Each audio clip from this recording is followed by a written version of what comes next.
71 সালে একই অবস্থা হয়েছিল, নেতৃত্বের পরিবর্তন ঘটেছিল, কিন্তু নীতির পরিবর্তন ঘটেনি। কোন পাকিস্তানি সরকারকে বেশি তুলে শিকারে জড়ানো হয়েছিল।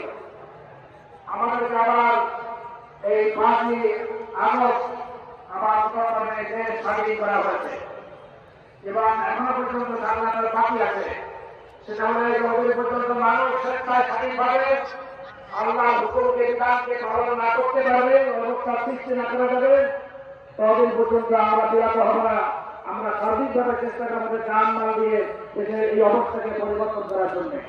আল্লাহ আমাদের সকলকে তাওফিক কামনা করে এবং দুই গায়ের জন্য, ইনসাফ কায়েমের জন্য এবং ইনসাফ ভিত্তিক সমাজ কায়েমের জন্য আমাদের সর্বাত্মক চেষ্টা করার তাওফিক কামনা করে আমার সংক্ষিপ্ত বক্তব্য শেষ করছি। আসসালামু আলাইকুম ওয়া রাহমাতুল্লাহি ওয়া বারাকাতুহু।